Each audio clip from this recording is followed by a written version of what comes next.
Moirai, Moirai, the Fates, Greek goddesses of fate and destiny, Roman Parcae. The Moirai, Moirai, were the three goddesses of fate who personify the inescapable destiny of man. They assign to every person his or her fate or share in the scheme of things. Their name means parts, shares or allotted portions. The individuals were Clotho, the spinner, who spun the thread of life, Lakhesis, the Apportioner of Lots, who measured it, and Atropos, or Aisa, she who cannot be turned, who cut it short. Zeus Moiragetes, the god of fate, was their leader. At the birth of a man, the Moirai spinned out the thread of his future life, followed his steps, and directed the consequences of his actions according to the counsel of the gods. It was not an inflexible fate. Zeus, if he chose, had the power of saving even those who were already on the point of being seized by their fate. The Fates did not abruptly interfere in human affairs but availed themselves of intermediate causes, and determined the lot of mortals not absolutely, but only conditionally. Even man himself, in his freedom, was allowed to exercise a certain influence upon them. As man's fate terminated at his death, the goddesses of fate become the goddesses of death, Moirai Thanatoio. The Moirai were independent, at the helm of necessity, directed fate, and watched that the fate assigned to every being by eternal laws might take its course without obstruction, and Zeus, as well as the other gods and man, had to submit to them. They assigned to the Erinyes, who inflicted the punishment for evil deeds, their proper functions, and with them they directed fate according to the laws of necessity. As goddesses of birth, who spin the thread of life, and even prophesied the fate of the newly born, Eileithyia was their companion. As goddesses of fate, they must necessarily have known the future, which at times they revealed, and were therefore prophetic deities. Their ministers were all the soothsayers and oracles. As goddesses of death, they appeared together with the caress and the infernal Erinyes. The Moirai were described as ugly, old women and sometimes lame. They were severe, inflexible and stern. Clotho carries a spindle or a roll, the Book of Eight, Lachesis a staff with which he points to the horoscope on a globe, and Atropos a scroll, a wax tablet, a sundial, a pair of scales, or a cutting instrument.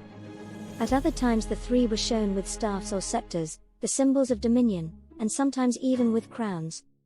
At the birth of each man they appeared spinning, measuring, and cutting the thread of life. The Romans' name for the goddesses was Parcae, and the names of the individuals were Nona, Decuma, and Morta. Moira, properly signifies a share, and as a personification the deity who assigns to every man his fate or his share, or the fates. Homer usually speaks of only one Moira, and only once mentions the Moirai in the plural. In his poems Moira is fate personified, which, at the birth of man, spins out the thread of his future life, follows his steps, and directs the consequences of his actions according to the counsel of the gods. Homer thus, when he personifies fate, conceives her as spinning, an act by which also the power of other gods over the life of man is expressed. But the personification of his Moira is not complete, for he mentions no particular appearance of the goddess, no attributes, and no parentage, and his Moira is therefore quite synonymous with Aisa. The cataclothes are the Moirai, and not the Eileithyia, as some suppose. Aisa and Moira would indeed be two distinct beings, but still beings performing entirely the same functions.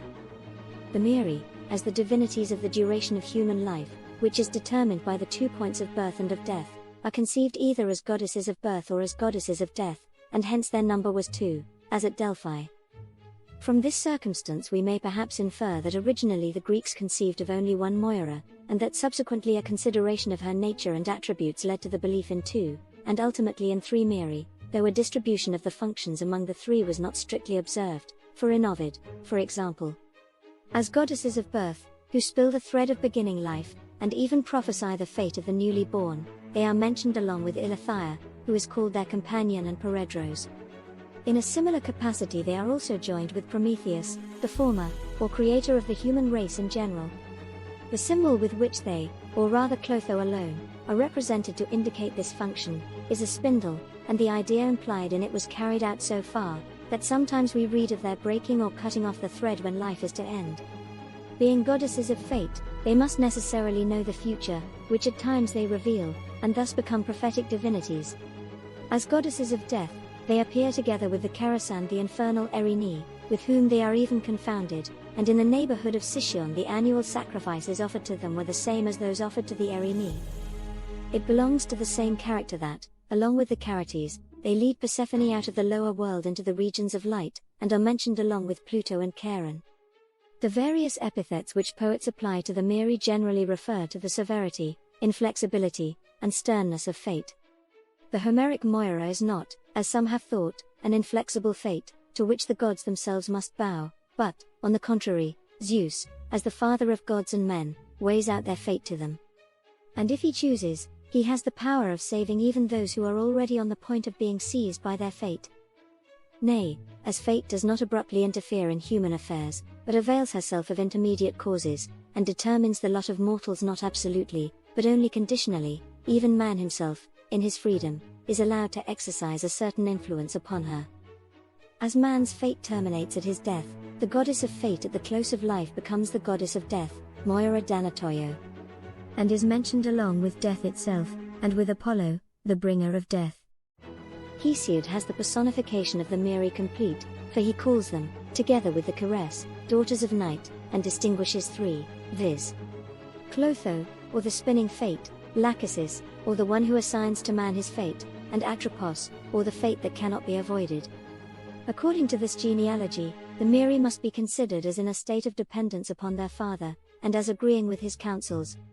Hence he is called Moiragetes, the guide or leader of the Moirai. And hence also they were represented along with their father in temples and works of art, as at Megara, in the temple of Despina in Arcadia, and at Delphi.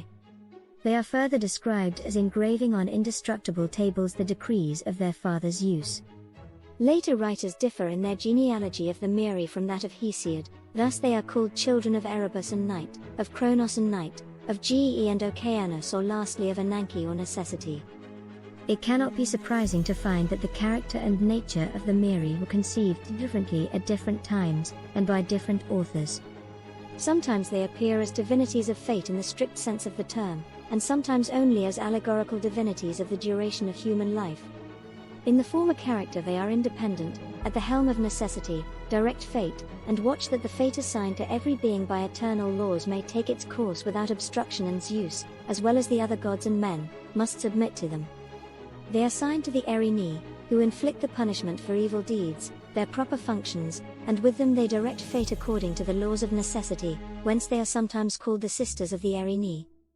Later poets also conceived the Moirai in the same character. These grave and mighty goddesses were represented by the earliest artists with staffs or scepters, the symbol of dominion, and Plato, de Repub, even mentions their crowns.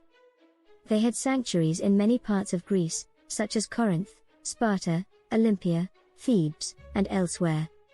The poets sometimes describe them as aged and hideous women, and even as lame, to indicate the slow march of fate, but in works of art they are represented as grave maidens, with different attributes, viz. Clotho with a spindle or a roll, the Book of Fate, Lachesis pointing with a staff to the horoscope on the globe, and Atropos with a pair of scales, or a sundial, or a cutting instrument.